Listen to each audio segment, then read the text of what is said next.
기자수첩 오늘 네. 뭐 가지고 오셨어요? 찬바람이 붑니다마는 가뭄이 끝나지 않았습니다. 안 끝났습니다. 수도권에 식수를 공급하는 소양강댐, 충주댐 저수율이 지금 40%, 40, 42 이 정도로 내려가 있습니다. 아직도요? 저수율이 내려가면 물을 갖다 빼지 말고 그냥 가둬두면 되지라고 생각하실지도 모르겠지만 물을 빼내면서 거기서 수력 발전을 해야 되기 때문에 물을 계속 가둬놓으면 전기를 생산 못합니다. 그렇군요. 쉬운 문제는 아닙니다. 그렇군요. 지금 이제 물을 점점 줄이고는 있습니다만 어렵습니다. 북한도 난리가 났습니다. 100년 만에 가뭄이라고 북한도. 표현을 하죠.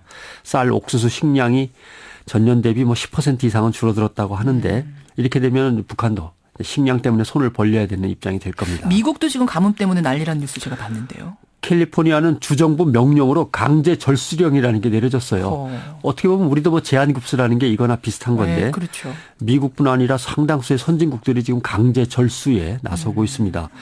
미국은 1200년 만에 가뭄이라고 얘기도 하는데 1220년 아니고 예, 1200년. 1200년 만에 가뭄이다. 뭐 지역에 따라서는 그런 말도 씁니다만은 이런 거예요.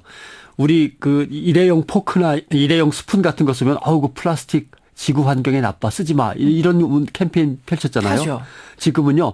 일회용으로 쓰세요. 왜냐하면 새로 만든 숟가락 젓가락 씻느라고 물 쓰는 것보다는 차라리 그게 나아요. 이렇게 세상에 그럴 캠페인이 정도로 바뀌고 있는 심각해요. 정도.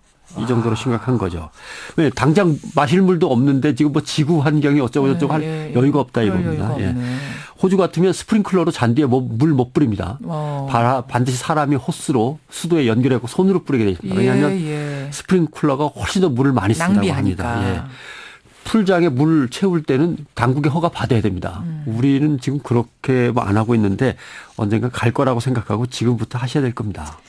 참 우리 가뭄 관리, 물 관리 수준이 어떤가 이야기는 우리가 종종 기자수첩에서 다루긴 했습니다만 뭐 허술하다는 얘기죠. 허술해도 너무 허술한 뭐 이런 정도인데 기본 정책 실천 방안 수립 이걸 전파하고 실천하고 감독해서 평가하고 그런 다음에 국민들한테 알려가지고 국민들이 자발적으로 캠페인에 나설 수 있도록 이렇게 해줘야 되는데 엉망이에요. 제일 엉망인 예를 하나만 오늘 드리겠습니다. 그러시죠. 환경부와 환경공단이 그저께 수돗물 누수량 보고서를 내놨어요. 매년 수돗물이 수도관에서 새 나가는 게 8억 톤. 누수량만 8억 톤이요? 네. 산술적으로 계산하면 정확히 계산은 어떻게 될지 모르겠습니다만 부산 사람과 울산 사람들이 생활용, 산업용, 농업용으로 1년 내내 쓸 수 있는 양입니다. 간단히 얘기하면. 누수율이 10.7%나 됩니다. 국내 16개 댐에서 1년간 공급하는 물의 양보다 수도관에서 빠져나가는 양이 더 많아요. 그러면 이렇게 따지면 됩니다. 36년 동안 우리가 16개의 댐을 만들었는데 댐에다 물을 보관했다가 땅에다 그냥 버리는 뭐 이런 거예요. 왜 그래요? 이거 상수관이 낡아서 그런 거겠죠? 그렇죠. 연간 손실액이 5,200억 원이더군요. 엄청납니다.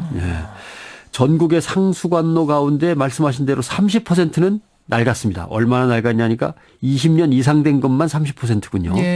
물이 줄줄 새는 거는 뭐 10년, 15년 이상이면 새기 시작할 것 같습니다만은 그러면 새 걸로 고쳐서 빨리 막으면 될 거 아니냐. 고쳐 나가는 비율을 보니까 1년에 1%예요. 아까 고치지 못해서 어쩔 수 없어 두는 게 아니라 고치긴 고치는데 돈이 없어서 1%밖에 못 고치는. 그러니까 이렇게 생각하시면 되는 거죠. 1년에 구멍은 10개씩 생기는데 막아나가는 건 하나씩만 막아나간다. 그러면은 구멍이 얼마나 늘어나겠습니까? 그러네요.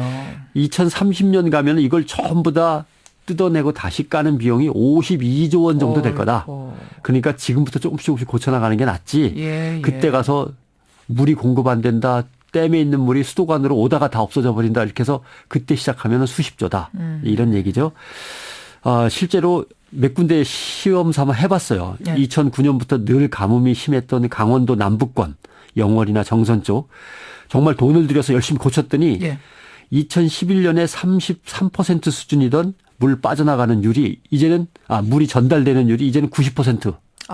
넘겼습니다. 상수도관을 잘 고쳐놨더니 이렇게 줄일 수가 있었어요. 그렇습니다. 누수율을. 새는 걸 누수율이라 그러고 물이 끝까지 전달되는 걸 유수율이라 그러는데 유수율이 33에서 90으로 올라간 거죠. 그래요. 생산 비용 아낀 액수가 124억 원. 수돗물 생산 비용 아낀 게. 또 끝까지 전달이 잘 되니까 수돗물을 틀 거 아닙니까? 트는 만큼 돈을 내는 겁니다. 그러니까 그 비용 수익이 늘어난 게 60억. 이 참. 그런데 4대강에 헛돈을 쏟아붓고 가뭄에는 4대강이 도움이 안 되는데 상수관로를 갖다 다시 고치자 하고 예산을 올렸는데 싹 잘려나갔다는 거 아닙니까? 모두 상수관로를 고치는데 쓸 예산이 싹 잘려나갔다. 싹 잘려나갔다는 얘기는 설마 영원? 정확합니다. 영원. 영원이요? 예. 하나도 책정이 안 됐어요? 예. 환경부가 노후 상수관로 정비를 위해서 기재부에 신청한 예산이 2027년까지 일단 3조 7천억 원 정도 필요합니다. 올렸어요. 당장 내년에는 134억 원만 좀 보탭시다. 라고 했더니 정부는 아주 냉정합니다. 마시는 물 상수도 사업은 지방 일이지 정부 일이 아니야. 중앙정부 일이 아니다. 지방들이 알아서 하시오. 전액 삭감. 그저께는 또 뭐가 있었냐면요. 여당 정부 청와대가 모여서 고위 당정청 회의를 열었는데 뭐라고 얘기했냐면 되게 웃기는 사람들이에요. 가뭄이 심하니까 4대강 보에 있는 물을 가뭄 있는 지역으로 끌어갑시다. 끌어갈 물길이 없는데 이거 설명드렸죠. 물길. 어떻게 끌어갑니까? 그래요? 그럼 그 수단을 마련하기 위해서 1,000억 원을 편성합시다. 그 돈 1,000억 원이면요. 벌써 상수관도 개설해 갖고서 가뭄 지역에 물 공급이 원활하게 될 겁니다. 그러니까 엉뚱한 얘기만 하고 엉뚱한 데 돈을 갖다 지금 퍼붓고 있고 필요한 예산은 100억 원도 안 내놓고 새로운 이상한 예산은 1,000억 원을 편성하고 뭐 이런 식이에요. 이 허술한 나라를 참 어디부터 목이 타네요.